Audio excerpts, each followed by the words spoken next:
नमस्कार दोस्तों, good morning. Welcome to my channel. दोस्तों, आप सभी लोगों का हमारे चैनल पर बहुत बहुत स्वागत है। दोस्तों, आज का जो हमारा टॉपिक है वो है वर्ल्ड ज्योग्राफी के अंतर्गत यानी कि विश्व भूगोल के अंतर्गत। दोस्तों, आज हम भूकंप पढ़ेंगे, जिसमें हम भूकंप का अर्थ देखेंगे और उसकी परिभाषा को देखेंगे। इसके अलावा हम भूकंप के प्रमुख जो है तो केंद्रों की बात करेंगे एवं इसके अलावा जो है तो भूकंप की जो प्रमुख तरंगे हैं दोस्तों, उन तरंगों को दोस्तों हम इस टॉपिक पर कवर करने वाले हैं। इसलिए दोस्तों, यह वीडियो काफ़ी इम्पोर्टेंट होने वाला है। दोस्तों, ये जो टॉपिक है, इस टॉपिक से आपके कंपटीशन एग्जाम में कोई ना कोई प्रश्न अवश्य पूछ लिया जाता है दोस्तों। इसीलिए इस वीडियो को बिना स्किप किए हुए शुरू से लेकर लास्ट तक जरूर देखिएगा। और वीडियो अगर पसंद आए तो वीडियो को लाइक और शेयर करना ना भूलिएगा तथा कमेंट में अपनी प्रतिक्रिया भी जरूर दीजिएगा कि आपको यह वीडियो कैसे लगा। चलिए दोस्तों, बिना किसी देरी के वीडियो स्टार्ट करते हैं, जिसमें हम सबसे पहले देख लेते हैं जो भूकंप है दोस्तों, इसकी परिभाषा क्या है। दोस्तों, भूकंप को जो है तो अंग्रेजी में हम अर्थक्वेक कहते हैं दोस्तों। भूकंप को जो है तो हम अंग्रेजी में क्या कहते हैं दोस्तों, अर्थक्वेक कहते हैं। भूकंप की अगर हम परिभाषा की बात करें दोस्तों, तो भूकंप की जो परिभाषा है दोस्तों वह है भूमि का कंपन। भूमि का कंपन ही दोस्तों भूकंप कहलाता है। ठीक है, अगर हम इसके जो है तो शाब्दिक अर्थ की बात करें दोस्तों, तो भूमि का कंपन यानी कि भू का मतलब होता है दोस्तों भूमि, और कंप का मतलब होता है कंपन, अर्थात भूमि का कंपन ही भूकंप है। ठीक है, जिसका तात्पर्य है भूमि का कंपन। ठीक है दोस्तों, पृथ्वी की सतह पर जो है तो हलचल होने के कारण जो है तो पृथ्वी के आंतरिक शक्तियां बाहर निकल कर आती हैं। पृथ्वी की जो आंतरिक शक्तियां हैं दोस्तों, जब पृथ्वी के जो है तो धरातल पर कंपन होता है तो पृथ्वी की जो है तो आंतरिक शक्तियां निकल कर बाहर आती हैं। ठीक है, जिनसे जो है तो भूकंपीय तरंगों का जन्म होता है दोस्तों। और इन्हीं तरंगों के कारण पृथ्वी का जो अवस्था होती है दोस्तों, उसमें हमें परिवर्तन देखने को मिलता है दोस्तों, जिसे हम भूकंप मान सकते हैं। ठीक है, उसके अलावा दोस्तों हम यहाँ पे देख सकते हैं कि भूकंप के जो है तो प्रमुख जो तरंगे हैं, उन तरंगों के बारे में भी हम बात करेंगे दोस्तों। उन तरंगों को हम डिटेल से बात करेंगे, लेकिन इससे पहले हम जो है तो आप लोग को थोड़ा भूकंप के जो कारण हैं उन कारणों के बारे में बता देना चाहेंगे दोस्तों। जिसमें से पहला कारण है भूकंप का ज्वालामुखी विस्फोट। दोस्तों, किसी भी क्षेत्र में ज्वालामुखी विस्फोट भूकंप का प्रमुख कारण बन सकता है दोस्तों। क्या होता है दोस्तों कि जो पृथ्वी होती है, पृथ्वी का एक केंद्रीय भाग होता है जिसे क्रोड कहते हैं। वहाँ पे रेडियो एक्टिव तत्व होते हैं। उसके बाद उस जो दूसरी परत होती है दोस्तों, बीच की परत यानी भूपर्पटी हो गया, मेंटल हो गया और क्रोड। तो क्रोड और भूपर्पटी, इन दोनों के बीच में एक और परत होती है पृथ्वी की दोस्तों, मेंटल परत, जहाँ पे जो है तो तरल गाढ़ा पदार्थ भरा हुआ होता है। तो क्या होता है कि वहां से जब ज्वालामुखी का विस्फोट होता है दोस्तों, तो वही जहाँ पे वो गाढ़ा पदार्थ भरा होता है रेडियो एक्टिव तत्व के कारण जो है, तत्वों के कारण वह जो है तो क्या होता है कि काफ़ी हीट हो जाता है, गर्म हो जाता है। और जब वह जो है तो पृथ्वी के भूपर्पटी को फोड़कर बाहर निकलता है। ठीक है, मैग्मा जब वह बाहर निकलता है, गर्म मैग्मा होता है वह, और बाहर आने के बाद वह धीरे धीरे जो है तो ठंडा होकर जम जाता है और एक चट्टान बन जाता है। तो जब वह पृथ्वी को फोड़कर बाहर आता है दोस्तों, तो उसके आसपास के जो क्षेत्र हैं उन पर जो है तो हमें कंपन देखने को मिलता है। ठीक है, जिसे हम भूकंप कह सकते हैं। दूसरा हमारा प्रमुख कारण है दोस्तों पृथ्वी का सिकुड़ना। भूकंप आने का जो है तो दूसरा प्रमुख कारण है पृथ्वी का सिकुड़ना। तो क्या होता है दोस्तों, जैसे अभी हमने बताया कि पृथ्वी का जो केंद्रीय जो मेंटल भाग है, जहाँ पे जो है तो तरल गाढ़ा पदार्थ भरा होता है दोस्तों, वह तरल गाढ़ा पदार्थ क्या होता है कि उसका वाष्पीकरण होता है। वाष्प के रूप में वह वहाँ से निकलता है और जो है तो वायुमंडल में जाकर उसका संघनन मतलब वह एकत्रित होता है। उसके बाद जो है तो वह बारिश होती है, और वह वर्षा का जो पानी होता है दोस्तों पृथ्वी के ऊपरी भाग भूपर्पटी पर पड़ता है, जिससे भूपर्पटी ठंडी होती है और उसमें संकुचन होता है। इसके अलावा दोस्तों, जहाँ से वो निकल के आया था मेंटल भाग से, जो वाष्पीकरण निकल के बाहर आता है, तो वहाँ भी तो जगह होती है ना दोस्तों। तो उस जगह पे भी जो है तो क्या होता है संकुचन होता है, उस जगह पर भी जो है तो सिकुड़न होती है, जिसकी वजह से हमें जो है तो कंपन देखने को मिलता है दोस्तों। ठीक है, और जो वहाँ पे जगह खाली होती है वहाँ संकुचन होता है, और उसी की वजह से दोस्तों क्या होता है कि जो पृथ्वी के ऊपर जो जल गिरता है तो पृथ्वी के ऊपर भूपर्पटी भी वहाँ पे धंस जाती है दोस्तों, और वहाँ पे जल भर जाता है, जिसे महासागर नाम देंगे दोस्तों। ठीक है तो पृथ्वी का जो सिकुड़ना है दोस्तों, सिकुड़ने के कारण भी जो है तो भूकंप का जन्म होता है दोस्तों। उसके बाद जो है तो तीसरा प्रमुख कारण है जलीय भार। दोस्तों जो नदियाँ होती हैं, नदियों पर अपन लोग जो है तो क्या करते हैं कि बांध बना देते हैं।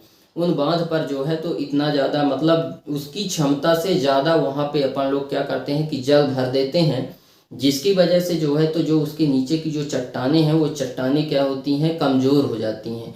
कमज़ोर होने के बाद वो चट्टानें टूटती हैं, जिससे आसपास के क्षेत्रों में कंपन हमें देखने को मिलता है, जिसे हम भूकंप मान सकते हैं, या भूकंप का जो है तो प्रमुख कारण मान सकते हैं अत्यधिक जल भराव।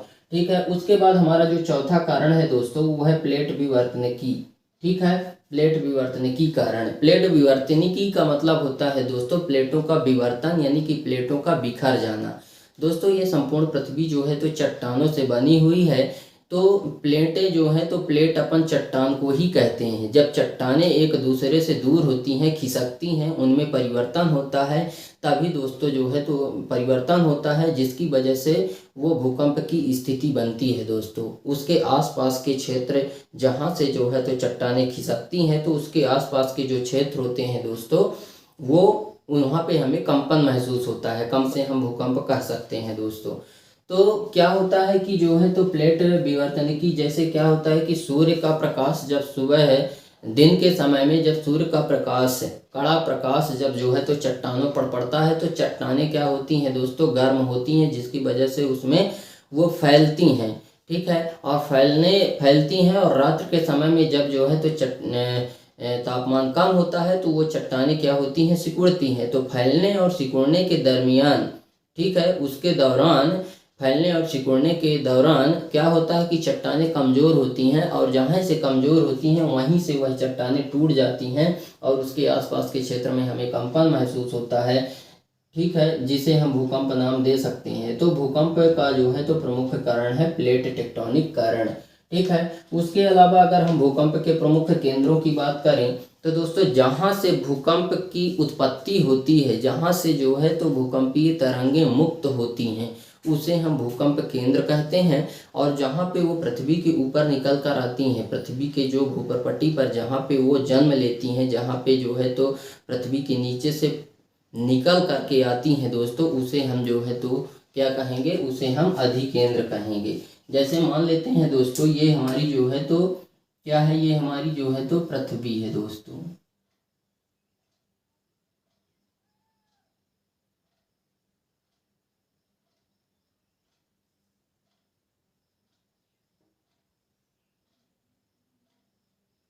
जैसे मान लेते हैं दोस्तों कि ये हमारा जो है तो भूपर्पटी है, और ये केंद्र वाला भाग है दोस्तों, अंदर का भाग, केंद्र वाला भाग है, अंदर वाला भाग, और ये भूपर्पटी है। तो दोस्तों जो यहाँ पे जो है तो दोस्तों यहाँ पे जो है तो यहाँ से जन्म लेती हैं तरंगे, और निकल करके यहाँ आती हैं। ठीक है, तो जो भी यहाँ आती हैं, पृथ्वी के ऊपर आती हैं, तो इसी को अपन जो है तो क्या बोलते हैं, इसी को जब ऊपर निकल कर आ जाती हैं इसे अधिकेंद्र बोलते हैं, अधिकेंद्र। और इस जो जहाँ से ये जन्म लेती हैं इस वाले क्षेत्र को भूकंप केंद्र कहते हैं, भूकंप केंद्र।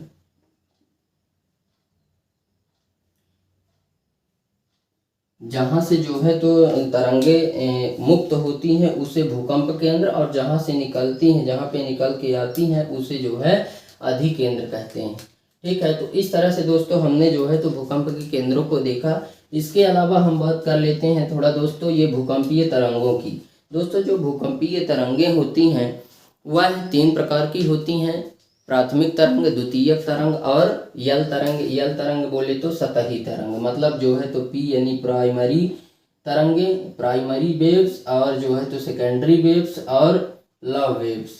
ठीक है, तो जो ये प्राथमिक तरंग हो गया, द्वितीयक तरंग हो गया और ये सतही तरंग हो गया दोस्तों। अगर हिंदी में हम इनकी बात करें तो जो प्राइमरी वेव होते हैं दोस्तों, जो ये प्राइमरी वेव होती हैं, इनकी जो गति होती है दोस्तों तो 8 किलोमीटर पर, इनकी जो गति होती है दोस्तों, गति 8 किलोमीटर पर सेकंड होती है दोस्तों। और जो द्वितीयक तरंगे होती हैं, इनकी जो गति होती है दोस्तों, इनकी जो गति होती है वह 4 किलोमीटर पर सेकंड होती है, 4 किलोमीटर पर सेकंड। इसके बाद जो अपन ये सतही तरंग होती हैं, इनकी जो गति होती है दोस्तों वह 1.5 किलोमीटर पर सेकंड होती है, 1.5 यानी 1.5 किलोमीटर पर सेकंड की गति से ये चलती हैं दोस्तों।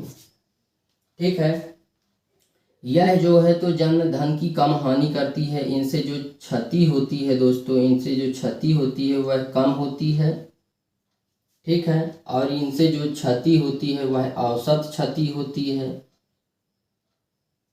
इनकी जो क्षति होती है वह औसत होती है। और इनसे जो क्षति होती है वह बहुत विनाशकारी होती है, विनाशकारी।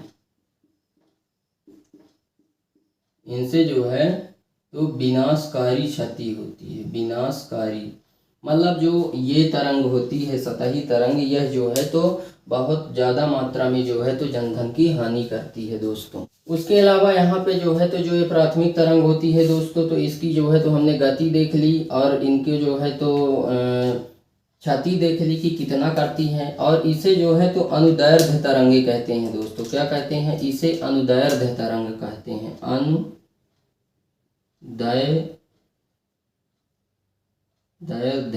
अनुदैर्ध्य तरंगे कहते हैं। और इसे जो है तो अनुप्रस्थ कहते हैं, अनुप्रस्थ,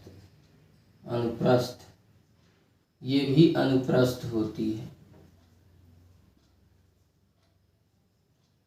ये भी अनुप्रस्थ तरंग, ये भी अनुप्रस्थ तरंग और ये अनुदैर्ध्य तरंग होती है दोस्तों। ठीक है, उसके अलावा जो है तो अगर हम प्राथमिक तरंग की बात करें तो इसे हम प्राइमरी जो है तो वेव्स कहते हैं, इसे हम सेकेंडरी वेव्स कहते हैं, इसे हम लव वेव्स कहते हैं। ठीक है, यह जो है तो ठोस, तरल और द्रव, ठोस, तरल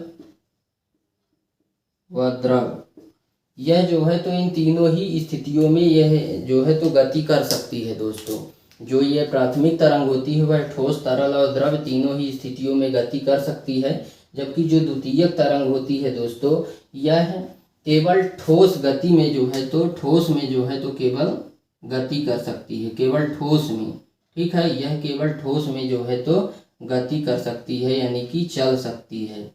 ठीक है,